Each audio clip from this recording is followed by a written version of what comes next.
di Masjid Nabawi 1000. Pasukan sudah keluar. Pasukan sudah keluar, gitu kan? Maka dia sholat bersama Nabi SAW. Nabi kirim pasukan, orang ini disuruh ikut. Setelah sholat, Nabi SAW lihat dia. Kata Nabi SAW, kenapa kau nggak pergi? Ya Rasulullah, saya rasa saya masih bisa kejar pasukan. Saya tidak mau kehilangan fadilah sholat di masjid Anda. 1000 pahala. Habis ini saya langsung pergi ya Rasulullah. Kata Nabi SAW, demi zat yang ubun-ubun dalam genggamannya, sungguh apa yang telah mereka capai tadi dari langkah-langkah kaki mereka, dari pagi tadi mereka keluar sampai duhur ini, tidak akan pernah kau jangkau dengan sholatmu ini. Pahalanya lebih besar. Sholat di sana, safar, jihad, lebih besar daripada sholat di Masjid Nabawi, gitu kan? Jadi fadilahnya sangat besar, gitu kan?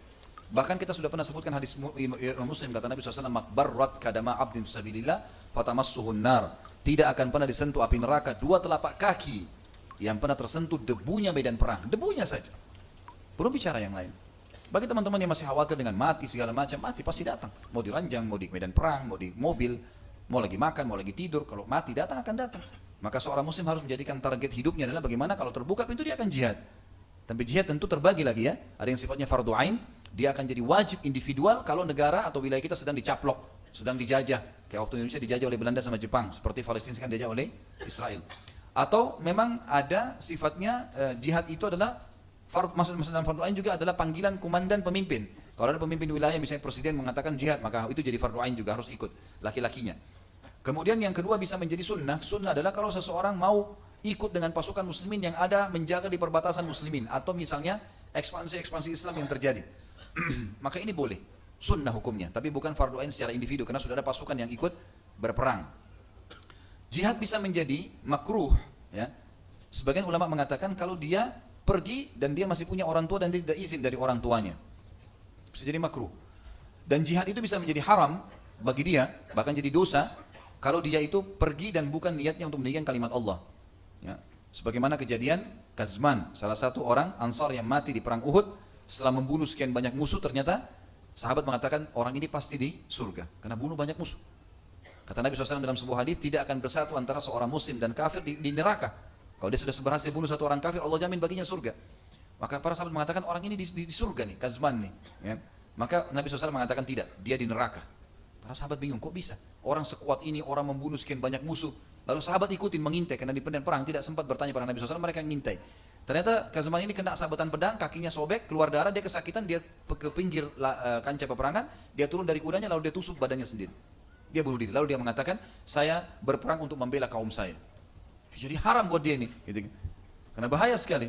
Dia untuk membela sukunya, bukan karena meninggikan kalimat Allah, maka bisa jadi masalah itu. Baik teman-teman sekalian, dan jihad cukup banyak untuk fadilahnya, diantaranya hadis Nabi SAW, hadis Bukhari, sesungguhnya puncak Islam adalah jihad. Puncak Islam adalah jihad. Dan juga orang yang mati syahid punya fadilah banyak. Paling tidak adalah bisa menyelamatkan 70 keluarganya di akhirat nanti, dibangkitkan pada hari kiamat dalam kondisi dari tubuhnya keluar darah dan mengalir dan lebih wangi daripada bau kasturi. Jasanya tidak akan dimakan oleh tanah, tidak ada lagi pertanyaan malaikat di kuburan, tidak ada lagi timbangan amal pada hari kiamat, masuk surga tanpa hisab, kemudian juga masuk surga yang tertinggi, surga Firdaus, gitu kan.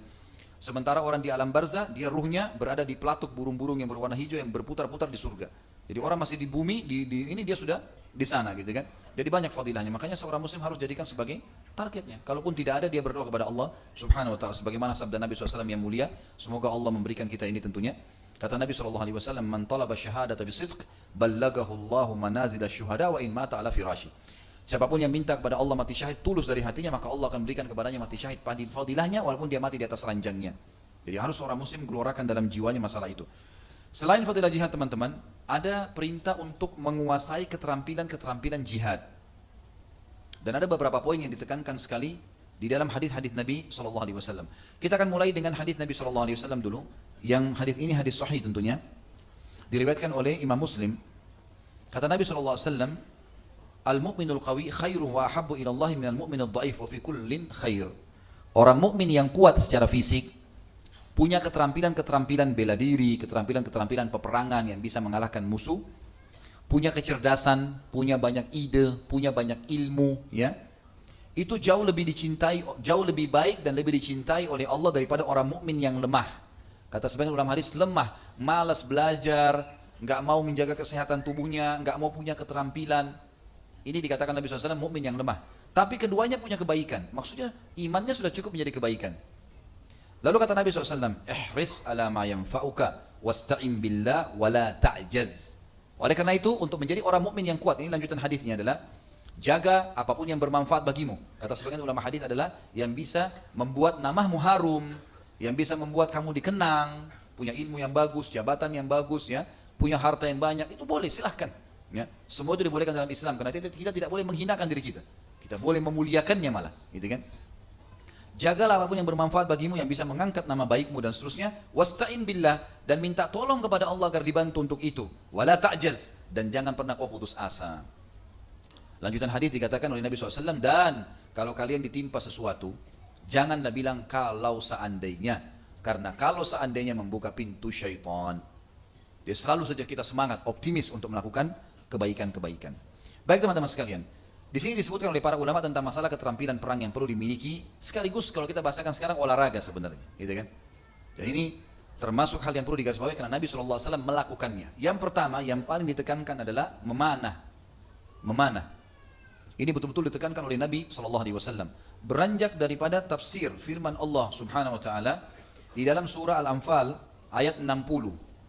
Bunyinya a'udzubillahi minasyaitonirrajim, Al-Anfal ayat 60. وَعِدُّ لَهُمْ مَسْتَطَعْتُمْ مِنْ قُوَّةٍ وَمِنْ رِبَاطِ الْخَيْلِ تُرْهِبُونَ بِهِ عَدُوَّ اللَّهِ وَعَدُوَّكُمْ وَآخَرِينَ مِنْ دُونِكُمْ لَا تَعْلَمُونَهُمْ اللَّهُ يَعْلَمُهُمْ وَمَا تُنْفِقُوا مِنْ شَيْءٍ فِي سَبِيلِ اللَّهِ يُوَفَّى إِلَيْكُمْ وَأَنْتُمْ لَا تُظْلَمُونَ. Artinya, dan persiapkanlah dari diri kalian masing-masing secara individu. Bahkan sebagian ulama mengatakan laki-laki dan perempuan. Dua-duanya disuruh. Karena Nabi SAW dalam peperangan jihad mengajak perempuan mengobati para mujahidin, memberikan minum dan seterusnya, gitu kan? Memberikan semangat, bahkan seringkali mereka ikut dalam peperangan seperti tadi pada Nusaybah binti Ka'ab radhiyallahu anha. Kata Allah, persiapkanlah apa yang kalian mampu, ya. Semampu kalian dari kekuatan fisik, mental, ya. Dan juga dari menunggangi kuda untuk menakut-nakuti musuh Allah dan musuh kalian. Dan ada juga orang-orang yang berperang tapi kalian tidak mengetahuinya, Allah mengetahuinya. Tapi kalian lakukanlah saja. Ada masalah yang kalian harus pecahkan, pecahkan. Ada harus hadapi, hadapi, gitu kan? Dan apapun yang kalian infakkan di jalan Allah, maka pasti akan kalian terima pahalanya. Apa kata Nabi SAW pada saat menjelaskan ayat ini? Kata beliau, ketahuilah kekuatan fisik itu dan konsentrasi yang paling bagus adalah di memanah. Ini sabda Nabi SAW, dan hadis ini hadis sahih riwayat Imam Muslim. Selalu Nabi ulangi sampai 2 kali. Ketahuilah kekuatan fisik dan konsentrasi ada di memanah. Ketahuilah kekuatan fisik dan konsentrasi ada di memanah. Maka dianjurkan setiap muslim belajar ini teman-teman sekalian. Belajar memanah. Dan sekarang sudah jadi olahraga kan? Bahkan orang mau ke Senayan, mau ke olahraga silakan. Boleh dibeli alatnya gitu kan? Jadi ini perlu digarisbawahi dan ini sangat dianjurkan. Kemudian ada hadis yang lain, hadis sahih riwayat Bazzar dan Tabarani berbunyi, belajarlah memanah karena memanah sebaik-baik permainanmu. Hadis sahih. Jadi kalau mau dijadikan sebagai permainan harian, maka memanah yang paling bagus. Ini bahasa Nabi SAW. Dan kita tahu di sini Abu Talha terkenal sekali dengan panahannya. Sampai dikatakan tadi dia memanah dan panahnya tidak ada yang meleset, semua kena ke musuh. Sampai dia melempar panah yang tidak ada kepalanya pun bisa membunuh musuh. Gitu kan? Keterampilan. Ada beberapa athar menyebutkan kalau Abu Talha bisa memanah dengan satu busur bisa melempar 3 anak panah sekaligus. Ya. Jadi keterampilan yang luar biasa. Ada tentu rincian para ilmuwan muslim menjelaskan tentang apa kelebihannya memanah, kenapa dia menjadi olahraga yang paling yang dinomorsatukan ya istilahnya dalam hadis-hadis ini adalah karena orang memanah butuh konsentrasi, dia harus bisa meredam emosinya karena sedikit dia lepas konsentrasi maka bisa lepas sasaran gitu kan, dan dia harus mengulangi lagi, narik lagi, ya mengatur lagi, jadi memang butuh kesabaran. Jadi dia nanti akhirnya akan berusaha agar konsentrasi dan panahnya dilemparin kena sasaran. Dan ini sudah menjadi tradisi para ulama-ulama kita, diantaranya Imam Syafi'i rahimahullah, beliau gemar sekali berburu. Dan untuk melatih memanahnya, karena belum ada jihad pada saat itu, berarti tidak terjadi jihad di zaman beliau, pada saat itu maka beliau pun akhirnya melakukan panahan itu dengan berburu. Ya. Juga ada hadis Nabi SAW, yang kata Nabi SAW dalam hadis Muslim, lemparlah panah dan tunggangilah kuda. Lemparlah panah, artinya memanahlah kalian, jadikan sebagai kebiasaan, dan tunggangilah kuda. Nanti akan kita jelaskan masalah menunggang kuda, kita masih fokus ke masalah ini. Juga hadis Nabi SAW yang diriwayatkan oleh Tahawi, ajarkan putra-putramu berenang dan memanah. Ajarkanlah putra-putra kalian berenang dan memanah. Hanya saja tentu di zaman Nabi SAW, Madinah jauh dari air, dari laut, ya, jauh. Ya, maka ke Jeddah sekitar 400 km, dan itu sangat jauh. Maka Nabi SAW fokus kepada masalah memanah ini, ya, memanah dan beberapa olahraga yang akan kita sebutkan nanti. Juga ada hadis Nabi SAW, ajarkan anak kalian, dalam hadis sahih, ajarkan anak kalian memanah. Masuk dalam makna memanah juga adalah melempar lembing atau tombak. Rami dalam bahasa Arab bisa berarti anak panah yang dilemparkan atau tombak yang dilemparkan. Sasaran pokoknya yang dilempar, sesuatu yang tajam dilempar ke arah musuh gitu kan. Maka namanya rami. Tapi di sini lebih tepatnya adalah panahan sebenarnya.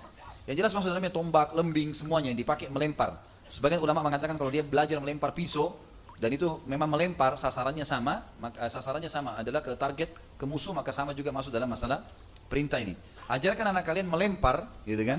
Di sini memanah, melempar lembing, melempar pisau, pokoknya seperti itulah ya. Kemudian berenang dan menunggangi kuda, serta suruh mereka meloncati kuda sementara kuda itu berlari. Ini hadisnya. Jadi kudanya dipukul lari, kemudian disuruh anak kita lari, suruh naik, loncat ke atas sementara kuda itu berlari. Nah. Udah bisa? Tidak apa-apa lah. Sekarang belajar duduk dulu di ta'lim. Nanti satu waktu. Tentu teman-teman sekalian, ada tadi yang saya lupa sampaikan. Al-Quran juga banyak menceritakan tentang pentingnya orang menjaga fisik supaya kuat ya. Penting dalam Islam itu. Karena tubuh kita ini elastis teman-teman sekalian. Elastis sebenarnya. Antum bisa besarkan, bisa kecilkan. Gitu kan? Lah ya. Ada, walaupun orang dasarnya misalnya badannya kurus misalnya, dia bisa gemukin, dia bisa besarin, dia bisa olahraga, bisa dilakukan. Dan kalau orang melakukan itu karena perintah Allah, pahala loh itu. Pahala itu. Untuk olahraga ya. Menjaga kesehatan itu penting. Kalau kita niatnya merawat tubuh, pahala itu. Apalagi kalau niatnya ditambah, kalau satu waktu dibutuhin jihad, saya pakai keterampilan saya. Nah itu luar biasa. Itu yang kita ingin jadikan target. Ya. Ini saya bukan ajar pulang dari sini berantem. Ya. Bukan itu maksudnya, tapi kemahiran, keterampilan, olahraga. Gitu kan. Jangan lagi dipelintirin. Pernah terjadi dalam surah Al-Qasas diceritakan ayat 26. Nabi Musa AS, kan semua nabi-nabi diberikan kekuatan 10 orang laki-laki. 10 orang laki-laki, semua nabi. Untuk membela agama Allah. Termasuk Nabi Muhammad SAW punya kekuatan. Nabi Musa AS, saking kuatnya, waktu dia temukan ada 2 orang, suku Kipti, sukunya Fir'aun dan suku dari Bani Israel, sukunya dia, lagi ribut di jalanan, lalu Nabi Musa AS pisahkan. Ternyata orang Kipti ini tetap aja mau mukul, karena dia merasa waktu itu Bani Israel budak. Maka Musa AS menampar sekali saja, mati orang Kipti itu. Sekali pukulan mati. Musa AS waktu itu dilaporkan kepada Fir'aun kalau Musa membunuh suku Kipti ini. Fir'aun ini sudah lama tidak suka sama Musa, tapi karena istrinya suka jadi akhirnya diambil. Fir'aun tidak punya anak, gitu kan, mandul, tidak punya anak. Istrinya suruh ambil jadi anak angkat. Dia sudah lama mau cari kesalahannya Musa, karena ini Bani Israel. Dia perintahkan Bani Israel untuk dibunuh gitu. Pas dapat kasus ini, Fir'aun bilang bunuh Musa. Dikejar Musa AS. Musa lari ke Madian. Madian tempatnya Nabi Syuaib, mertuanya. Waktu itu kebetulan di Madian ada sumur. Itu selalu kalau pagi ditutup, kalau malam ditutup, kalau sore ditutup dengan batu. Batu besar ini cuma 10 orang baru bisa terangkat. Beratnya, tutupin sumur itu. Supaya orang dari luar tidak ada yang ngambil air atau tidak ada yang taruh racun atau apa. Supaya orang negeri Madian tidak mati gitu kan. Maka seperti itulah. Nah, kalau pagi 10 orang itu angkat, ada bertugas. Sampai menjelang sore ditutup lagi kembali. Kebetulan ada 2 anak gadisnya Syuaib alaihissalam datang ke situ mau ngambil air. Mau ngambil air tapi enggak. Sudah ditutup, sudah sore. Ayah mereka Nabi Syuaib sudah tua. Musa AS pada waktu itu bertepatan baru tiba di Madian. Musa kemudian lihat dari jauh ada 2 perempuan. Dalam Al-Quran diceritakan surah Al-Qasas. Panjang ayatnya, ma khatbukuma qala ta'ala nasqi hatta nusdir riya. Apa masalah kalian, kata Musa? Kata keduanya, kami tidak bisa mengambil air karena sudah ditutup dengan ini. Wa abuna syekhun kabir, sementara ayah kami orang tua, nggak bisa ngangkat batu. Maka yang terjadi, Musa AS mengangkat batu itu sendirian. 10 orang Nabi Musa angkat sendiri. Dipindahin batu itu, kemudian diambil air, diberikan air tersebut, lalu kemudian Musa tutup kembali sumurnya, gitu kan? Kemudian pulanglah si 2 perempuan ini, rupanya melapor kepada ayahnya. Lalu ayahnya mengutus salah satunya. Al-Quran menceritakan, datanglah salah satu dari anak Syuaib dalam keadaan malu, lalu berkata, hai Musa, datanglah kepada ayah kami, karena ayah kami ingin membalas atas kebaikanmu, gitu kan? Sudah selesai, datanglah Musa AS. Musa jalan, rupanya perempuan ini anaknya Syuaib jalan di depan, Musa di belakang. Setiap kali ada angin kencang, badannya anaknya Syuaib berbentuk. Jadi kelihatan auratnya, kesannya gitu. Karena kan kelihatan aurat bukan cuma tersingkap kulit, tapi bisa saja terbentuk dengan ketatnya pakaian. Musa tidak mau terganggu keimanannya, dia bilang sama anak Syuaib, kamu sekarang jalan di belakang, saya di depan. Bilang saja kanan atau kiri, supaya tidak terganggu keimanannya, gitu kan? Seperti itulah caranya, hai teman-teman. Ya. Jangan kesempatan. Ini ada perempuan rok pendek malah sengaja jalan di belakang. Sampai di rumah Syuaib alaihissalam. Kemudian Nabi Syuaib minta, apa masalah hai Musa? Musa ceritain gini. Lalu Nabi Syuaib mengatakan, udah kamu aman.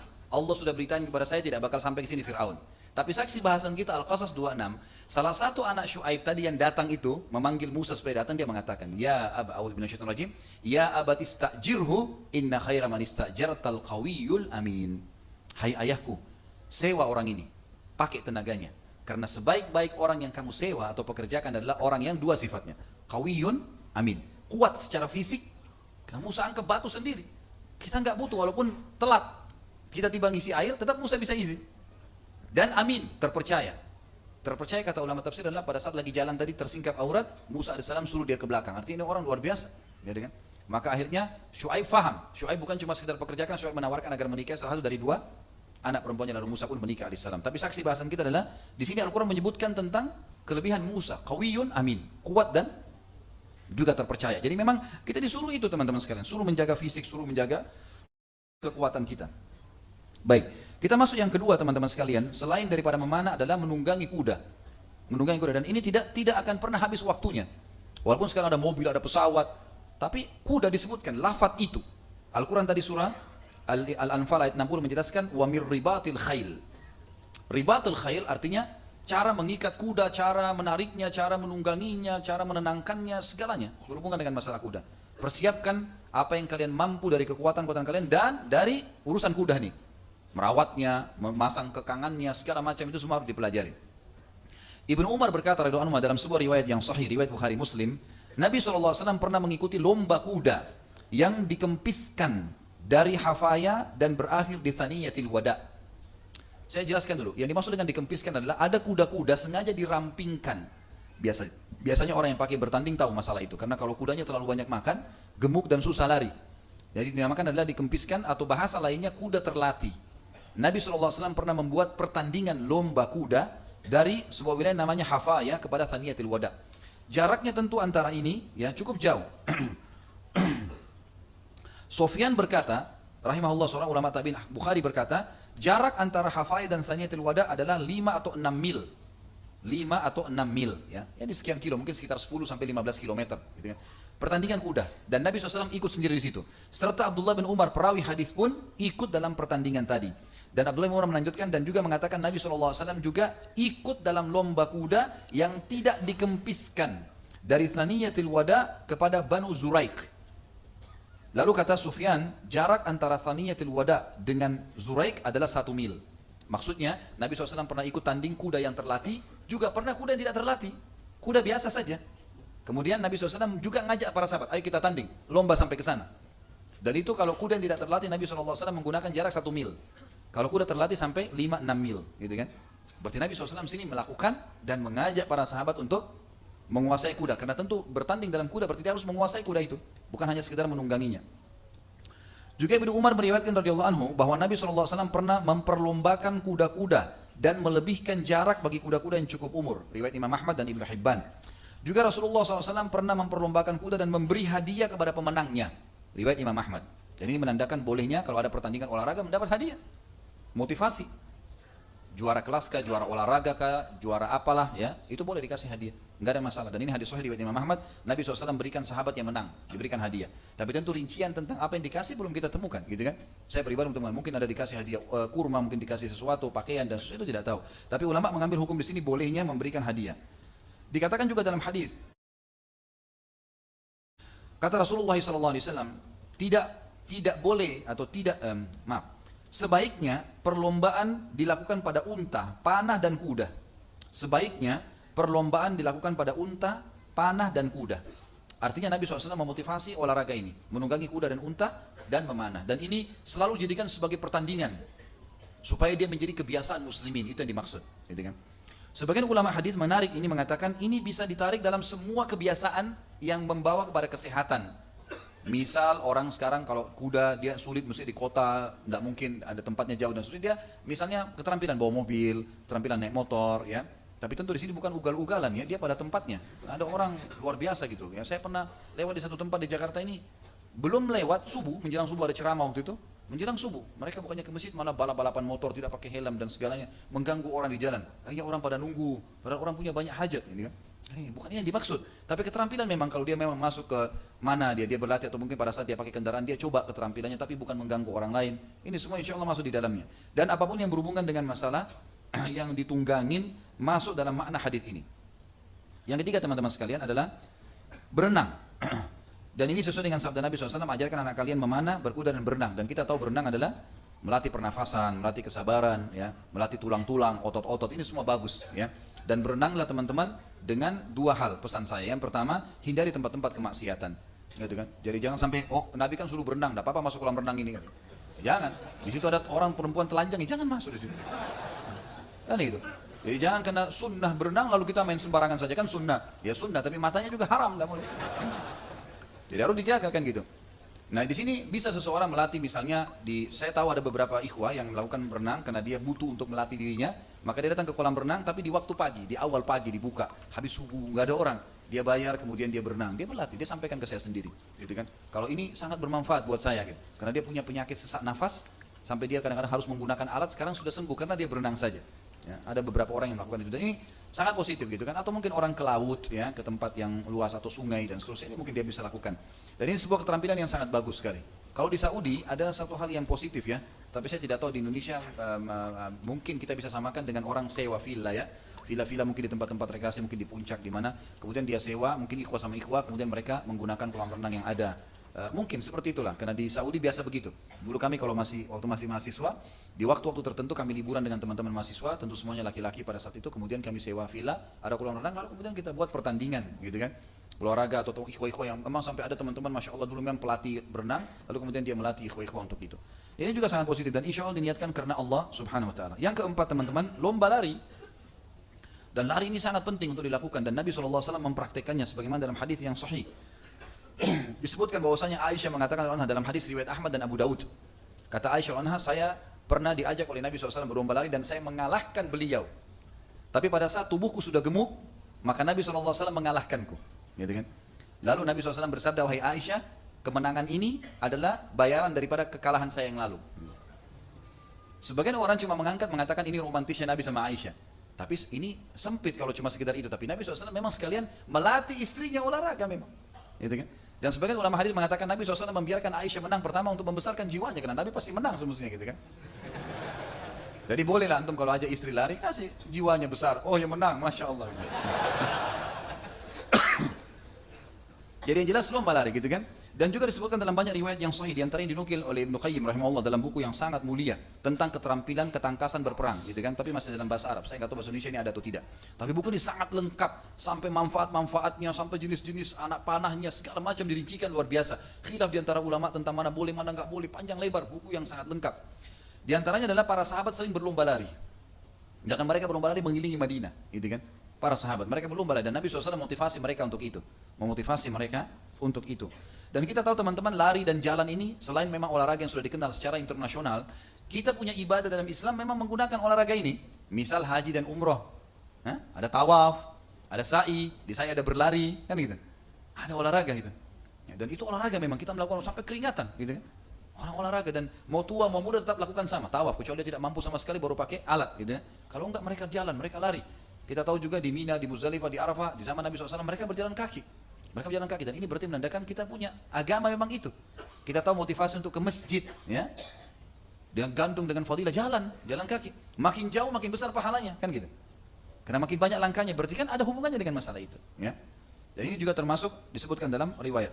Juga pernah terjadi teman-teman sekalian, kalau antum sudah tahu, alhamdulillah. Kalau belum tahu saya jelaskan tentang awal mulanya perintah kenapa laki-laki kalau pakai ihram lengan kanannya diperlihatkan. Sudah tahu belum? Sudah tahu jawabannya pasti belum. Nabi SAW pada saat terjadi kesepakatan Hudaybiyah teman-teman sekalian, kan diantaranya tidak boleh muslimin masuk umroh pada saat itu. Umrohnya tahun depan.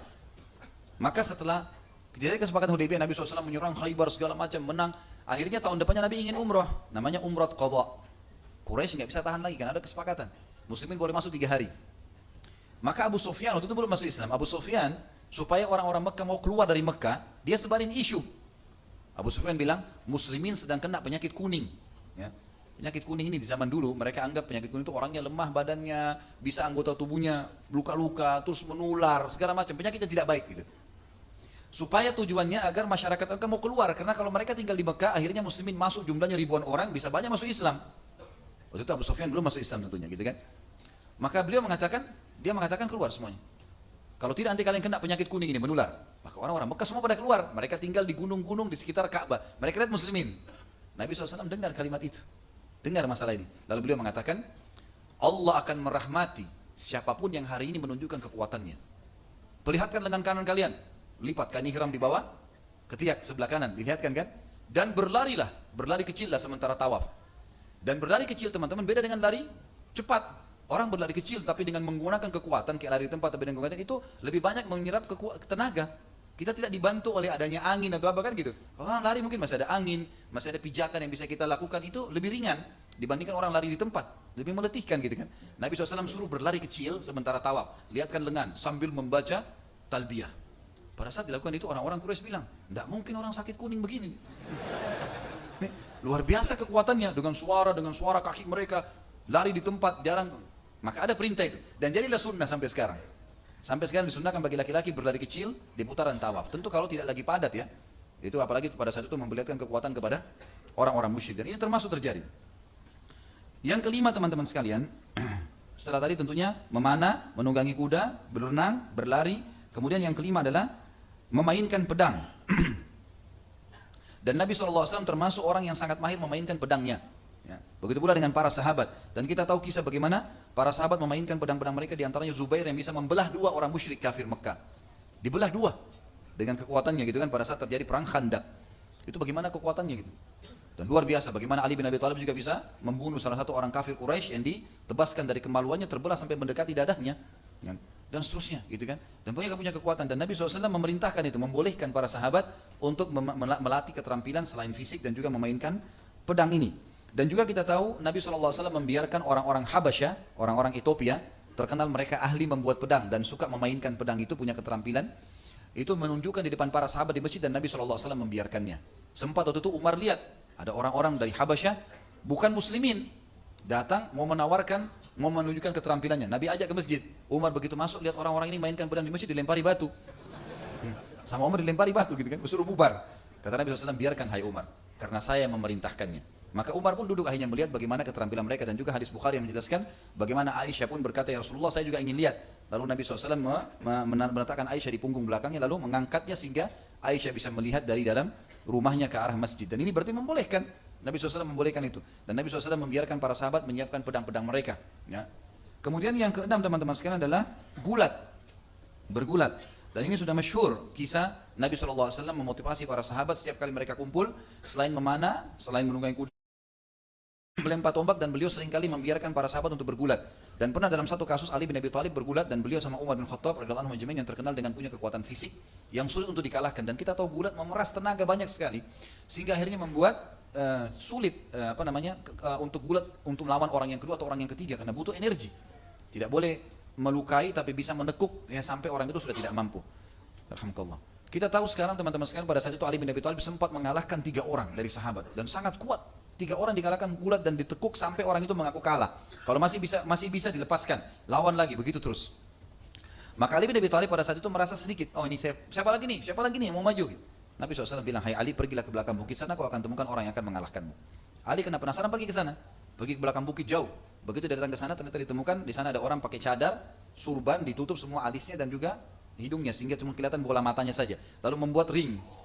Ya, dibuat garis di padang pasir lalu diajak Ali untuk masuk. Tidak bicara apa-apa. Lalu Ali sudah paham, masuk lalu mereka duel berdua. Dengan beberapa kali gerakan kalah Ali. Ditekuk nggak bisa bergerak padahal Ali orangnya tinggi, postur tubuhnya tinggi besar, gitu kan. Kemudian yang kedua kali Ali melawan lagi, tekuk lagi sampai 10 kali.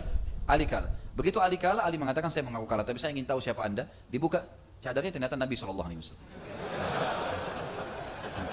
Jadi Nabi SAW ingin menunjukkan kepada Ali, dan ini pendidikan penting dalam masalah Nabawiyah ya. Beliau tidak mempermalukan Ali di depan para sahabat. Ini Ali kau lawan saya, enggak. Untuk membuat Ali supaya tidak, jadi jangan sampai sombong, pergi ke sana di belakang gunung berdua. Dan Nabi SAW tidak tunjukkan kalau dia, supaya Ali tidak malu. Silakan melawan, gitu kan. Begitu kalah, lalu dia tunjukkan kalau dia adalah Nabi SAW. Dan kita tahu juga riwayat sahih yang sudah sering saya jelaskan tentang masalah Rukana, pegulat Jazirah Arab yang sangat kuat, terkenal tidak pernah kalah, dan dia menjual jasa itu. Sering datang ke suku-suku nantang gulat, kalau dia menang dia bisa mengambil apa saja yang dia mau dari orang itu. Jadi orang banyak tidak mau gulat sama dia karena orang tinggi besar kuat. Dia datang kepada Quraisy mengatakan, hai Quraisy, maukah saya permalukan Muhammad untuk kalian? Kata mereka, tentu saja. lakukan apa saja. Dia bilang, saya akan permalukan, tapi apa yang kalian kasih? Kata orang-orang Quraisy, apa yang kau minta? Dia bilang, saya akan tantang dia gulat. Lalu Rukana pun naik di atas batu lalu berkata, hai Muhammad, Nabi SAW lagi tawaf dengan beberapa sahabat. Dia pikir Nabi pasti tidak mungkin mengiyakan, karena Rukana terkenal orangnya kuat, ya keras gitu.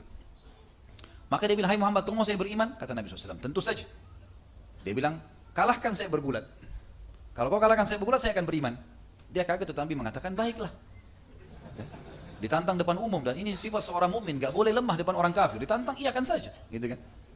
Maka dia bilang, iya baik. Rukana tidak sangka turun gulat. Ternyata dengan beberapa gerakan Nabi SAW kalahkan dia.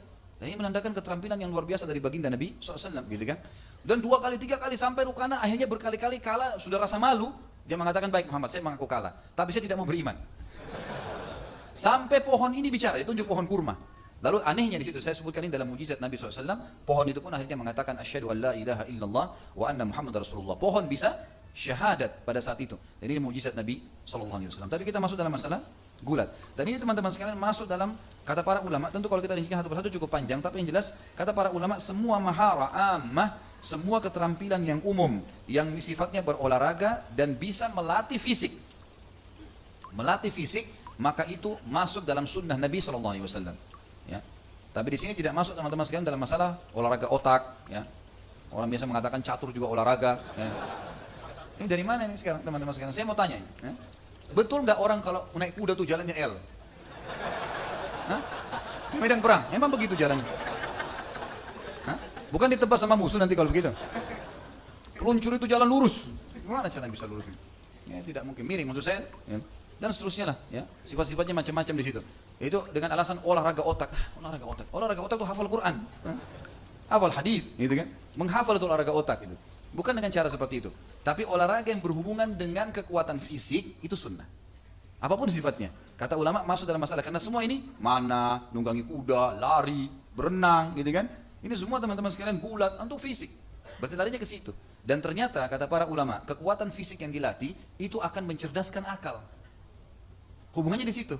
Jadi orang kalau sering olahraga itu mencerdaskan pikiran dia karena badannya sehat, otaknya juga akan sehat. Biar dia setengah mati bahasanya dengan olahraga otak kalau fisiknya tidak baik sama saja. Itu kurang lebih.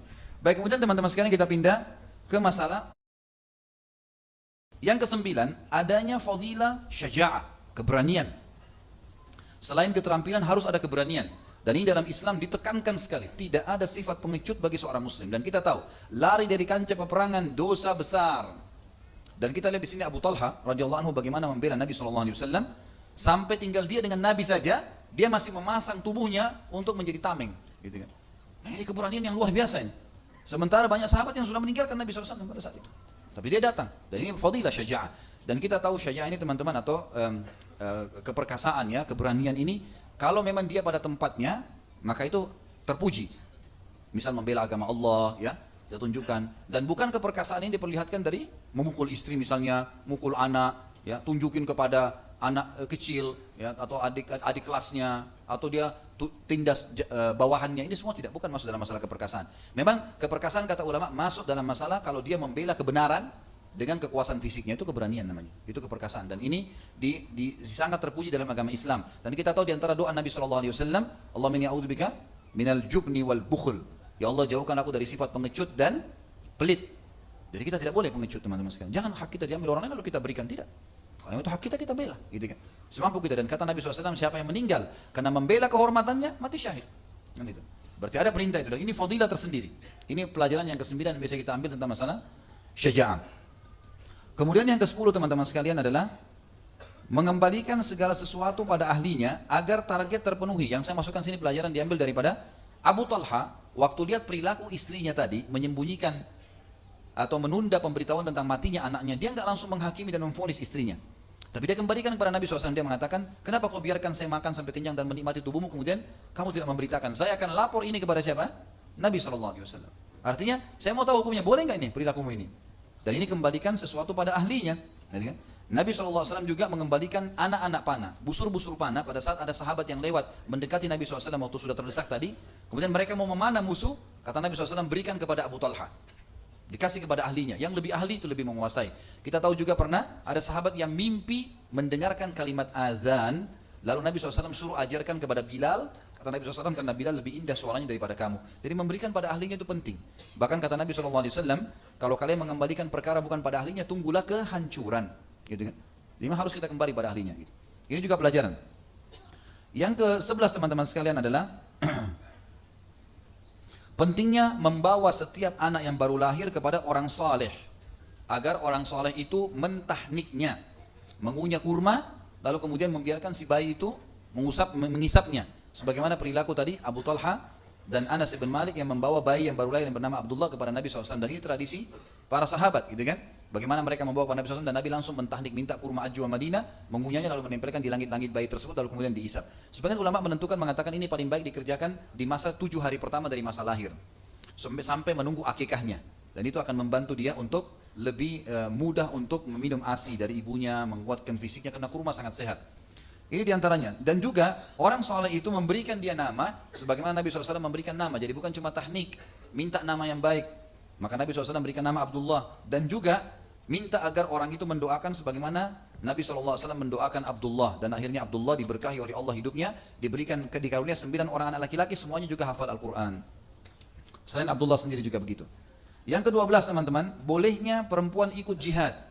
Sebagaimana tadi penyampaian Anas bin Malik tentang kehadirannya Ummu Sulaim dengan Aisyah radhiyallahu anha ajma'in, di mana mereka membawa air, perang lagi berkecamuk, mereka bawa air memberikan kepada para mujahidin supaya minum. Berarti boleh mereka hadir di situ, gitu kan? Boleh mereka hadir di kancah peperangan. Kemudian yang ke-13 teman-teman sekalian, fadilah bersedekah di jalan Allah, dan usahakan dalam bersedekah itu memberikan yang termahal dan yang terbaik. Karena Allah akan membalas sesuai dengan kadar niat seseorang, dan Allah akan membalasnya tanpa hisab. Seperti kasus tadi, Abu Talha memberikan tanah atau kebun kurmanya di Bai Ruha yang dikenal dengan sangat mahal dan sangat bagus, lalu kemudian dia infakkan jalan Allah sampai Nabi SAW mengatakan inilah harta yang menguntungkan. Dan ingat juga kisah Abdullah bin Mas'ud yang pernah kita sampaikan, kata beliau pesan yang sangat penting bagi kita semua, siapa yang bisa meletakkan hartanya di langit sehingga tidak terjangkau oleh pencuri dan tidak terjangkau oleh rayap, maka lakukanlah. Maksudnya sedekahlah, disimpan sama Allah di langit kok itu, tidak akan dicuri pencuri, tidak akan juga dimakan oleh rayap. Ini bahasa yang sangat santun dan membuat orang atau motivasi orang untuk melakukan sedekah. Dan ingatlah teman-teman sekalian, sedekah hanya akan mendatangkan terbukanya pintu rezeki, hanya akan terbukanya pintu rezeki. Yang ke-14, fadilah orang menjadi kaya dalam Islam. Karena Abu Talha orang kaya raya. Dan kita tahu banyak sahabat menjadi kaya, dan kalau ada pertanyaan, apakah saya disuruh jadi orang kaya dalam Islam? Jawabannya iya. Bagaimana? Kata kuncinya sederhana. Ikhlaskan niat ingin mencari nafkah. Kemudian perhatikan 3 hal sekaligus berentetan. Modalnya halal, sistemnya halal, produknya halal. Selebihnya yang kelima, tawakal kepada Allah. Maka dipastikan akan Allah bukakan rezekinya. Dan ini menjadi orang kaya penting. Saya mengajak seseorang sholat di masjid, saya dapat pahala 10 misalnya. Orang yang saya ajak sholat bersama saya, dia juga dapat 10. Tapi karena saya yang ajak dia, maka saya akan dapat pahala 10 lagi seperti dia, tanpa dikurangi pahala dia. Karena saya yang ajak. Baik, imam yang sholatnya jadi imam, dia akan panen pahala makmumnya. Muadzin akan panen pahala semuanya. Tapi ada orang yang panen pahala karena hartanya, yang membangun masjid itu. Kalau kita nggak punya harta, nggak bangun masjid, dari mana kita bisa dapat pahala? Bayangin kalau 1.000 orang, 3.000 orang yang sholat, 5.000 orang yang sholat, kita hanya berinfak. Dan ingat teman-teman, berinfak ke masjid ini walaupun bukan kita bangun semua, kembali kepada hadis Nabi SAW yang sahih berbunyi, siapa yang membangun rumah Allah di muka bumi sebesar cakaran kaki burung, atau dalam riwayat yang dikatakan seperti sarang burung, kita sumbang 1.000 rupiah, 5.000 rupiah, semampu kita, gitu kan? Maka akan dibangunkan baginya istana di surga. Artinya kita punya andil di pahala itu. Nah, ini penting sekali untuk dilakukan. Maka perlu menjadi orang yang mampu teman-teman. Kita tahu jihad dalam Islam selalu dimulai ayatnya dengan bi amwalikum wa anfusikum. Selalu harta dan jiwa, harta dan jiwa. Jadi memang harta penting, gitu kan? Jadi kita boleh mencari nafkah, boleh mencari harta yang banyak teman-teman sekalian, dan tidak ada batas dalam Islam. Yang penting halal, gitu kan? Sampai Abdurrahman bin Auf, ya pada saat mau meninggal, pada saat beliau meninggal mau dibangun, mau dibagi hartanya, radhiyallahu anhu, itu sampai emasnya bertumpuk di gudang, sudah banyak diinfakkan, tapi masih banyak tertumpuk, mau dibagi ahli waris, sampai di kampak, yang ngampak itu tangannya memar karena banyaknya emasnya ditinggalkan. Nah, Islam dibolehkan itu, tidak ada masalah. Bahkan Nabi SAW mengatakan engkau meninggalkan ahli warismu dalam keadaan mereka tidak minta-minta, punya kekayaan yang ditinggalkan, jauh lebih mulia daripada mereka mengemis pada orang lain. Terus begitu. Dan kita disuruh bekerja teman-teman sekalian, jangan malas. Kata Nabi SAW dalam hadis Bukhari, seseorang dari kalian mengambil potongan-potongan tali, lalu kemudian dia ke hutan, dia kumpul ranting-ranting kering, lalu diikat, dipikul di pundaknya, kemudian dia menjualnya di pasar, jauh lebih mulia daripada dia minta-minta kepada orang lain. Kita disuruh berusaha, bekerja, terus ikhtiar, gitu kan. Dan ini dibolehkan. Dan riwayat yang sahih, riwayat Bukhari yang mulia, di mana sahabat-sahabat miskin telah datang kepada Nabi SAW mengatakan, ya Rasulullah, sahabat-sahabat kami yang kaya mendahului kami dari pahala. Kami sholat, mereka sholat. Kami puasa, mereka puasa. Kami haji, mereka haji. Tapi mereka punya kelebihan harta karena mereka berinfak kepada kami. Kami nggak bisa balas itu. Beritahukan kami amal yang kami kerjakan, kami bisa nyanyi, samain, minimal sama dengan pahala mereka. Kata Nabi SAW, baca subhanallah, alhamdulillah, Allah Akbar masing-masing 33 kali. Dan ini boleh dibaca setelah sholat atau di luar sholat. Karena Nabi SAW pernah juga perintahkan Ali dan Fatimah radhiyallahu anhuma untuk baca pada saat mereka capek. Karena tidak ada pembantu di rumah, mereka letih, mereka baca untuk menghilangkan capeknya. Maka sahabat-sahabat miskin amalkan itu. Rupanya dari mulut ke mulut sahabat kaya dengar. Gitu kan? Sahabat kaya juga amalin. Yang miskin pernah datang lagi, ya Rasulullah. Ini hadis sahih riwayat Bukhari ya. Maka kata sahabat yang miskin, ya Rasulullah, sahabat-sahabat kami yang kaya dengar hadis Anda. Maksudnya beritahukan lagi kami. Apalagi yang lain nih? Kata Nabi SAW, dzalika fadlullahi yu'tihi man yasha. Itu karunia Allah yang Allah berikan kepada siapa yang dia inginkan. Artinya ada motivasi, karena menjadi kaya atau miskin ikhtiar itu. Ikhtiar orang. Yang penting kita berusaha dan punya ilmunya, insya Allah akan mendapatkan. Dan saya sarankan teman-teman kembali kepada judul ceramah saya di YouTube, ada Saudaraku Nilai Rahasia Rezekimu, akan membahas masalah itu. Baik, selanjutnya adalah yang yang ke-15 adalah bolehnya mengambil berkah dari Nabi SAW semasa beliau hidup. Sebagaimana beliau telah memberikan rambutnya kepada Abi Talha. Tapi ini hanya Nabi semasa hidup. Hanya Nabi Muhammad SAW. Karena ini dalilnya seperti itu. Dan tidak pernah disebutkan ada sahabat yang mengambil dari Abu Bakar misalnya, karena dianggap Abu Bakar ulama sahabat. Tidak pernah ada yang didengarkan sahabat mengambil dari Umar, gitu kan. Tidak pernah sama sekali. Tapi pada Nabi SAW mereka lakukan. Yang selanjutnya adalah yang ke-16, fadilah tentang orang yang juhud dalam ibadah untuk mengejar ridho Tuhannya. Seperti Abu Talha, paksa diri tidak pernah tinggalkan sholat malam, tidak pernah tinggalkan puasa. Pokoknya tidak boleh diganggu gugat program itu. Apapun konsekuensinya saya harus kerjakan. Dan dikatakan dia, Anas bin Malik mengatakan, Abu Talha tidak berbuka puasa, maksudnya tidak batalin puasa-puasa sunnahnya kecuali di Idul Adha Idul Fitri. Kalau selain daripada itu dia berpuasa, gitu kan. Dia lakukan semaksimal mungkin. Kemudian juga yang selanjutnya yang ke-17 adalah adanya karamah untuk orang-orang beriman. Karamah adalah kelebihan yang Allah berikan kepada orang beriman pada saat dia sudah sampai pada puncak ketaatannya kepada Allah. Seperti pernah saya bahas tentunya, kalau teman-teman ikuti di YouTube ada bahasan Minhajil Muslim Karamatil Aulia, karamahnya para wali-wali Allah dan tipu dayanya syaitan, dan syaitan dan tipu dayanya, gitu kan. Jadi ada bedanya di situ. Seperti misalnya ada sahabat Ibnu Ummul Maktum, buta matanya, itu kalau beliau pulang dari masjid habis sholat isya gelap kan, buta dia jalan. Tapi para sahabat yang lain melihat dari dahinya keluar cahaya menerangi jalan. Juga ada di antara sahabat mendengarkan seperti Salman Al-Farisi dan Abu Darda radhiyallahu anhum ajmain, itu mendengar, Abu Darda dan Salman Al-Farisi radhiyallahu anhum ajmain itu mendengarkan suara tasbih makanan yang sedang mereka makan. Usaid bin Khudair radhiyallahu anhu melihat malaikat yang datang mendengarkan bacaan Qur'annya. Abu Hurairah sempat menangkap syaitan yang berusaha mencuri dari Baitul Mal menjadi manusia, dan sekian banyak, gitu kan, yang merupakan karamah aulia. Pada saat kita jelaskan Abu Bakar, Umar, Uthman, dan banyak sekali karamah mereka yang memang diberikan oleh Allah SWT. Di antara karamah Abu Talha adalah bagaimana jenazahnya pada saat mati 7 hari tidak dikubur dan tidak rusak, dan akhirnya Allah kabulkan sebagaimana dia minta untuk mati syahid. Kemudian selanjutnya teman-teman sekalian, 18 adalah setiap muslim harusnya punya niat yang jujur, yang tulus kepada Allah agar hidupnya dipenuhi dengan berkah. Dia boleh meminta agar diberikan pasangan yang baik, selalu berdoa dalam masalah itu, selalu berdoa kebaikan. Dan dia harus meninggalkan semua niat atau permintaan atau ucapan yang buruk, atau dikenal dengan laknat biasanya ya. Jadi seorang muslim harus menghilangkan dari kamus otaknya teman-teman sekalian. Kita semuanya harus menghilangkan dari benak kita semua persepsi, semua kata-kata negatif. Saya tidak bisa, saya tidak mampu, saya tidak mungkin punya anak, saya tidak mungkin menikah, saya tidak mungkin berhasil. Ini semua tidak ada dalam kamus otak kita, harus dihapus. Ini namanya kalimat pesimis. Dan Nabi SAW mengatakan, aku tidak suka, aku benci kalimat pesimis, dan aku suka dengan al-fa'al. Lalu para sahabat mengatakan, apa itu al-fa'al ya Rasulullah? Kata Nabi SAW, kalimat optimis. Saya bisa, saya mampu, insya Allah baik. Bahkan sebagian ulama salaf kalau menemukan ada masalah dengan istrinya, mereka pada saat pulang ke rumah mengatakan, insya Allah kalau saya balik istri saya sudah jadi baik. Maka dia temukan istrinya berubah, gitu kan? Atau dia sedang menghadapi masalah dengan seseorang tidak bayar utang, maka dia mengatakan, mereka mengatakan, ya Allah mudah-mudahan setelah saya ketemu maka dia akan membayar utangnya, dan seterusnya. Maka mereka selalu menggunakan kalimat-kalimat positif. Di antaranya, ya Allah tutuplah hidupku, penuhilah hidupku dengan berkah, baik di keluargaku, di hartaku, di anak-anakku, dan tutuplah hidupku dengan mati syahid. Maka ini termasuk kalimat-kalimat positif yang bisa kita ambil dari kisah sahabat yang mulia Abu Talha radhiyallahu anhu. Kalau benar dari Allah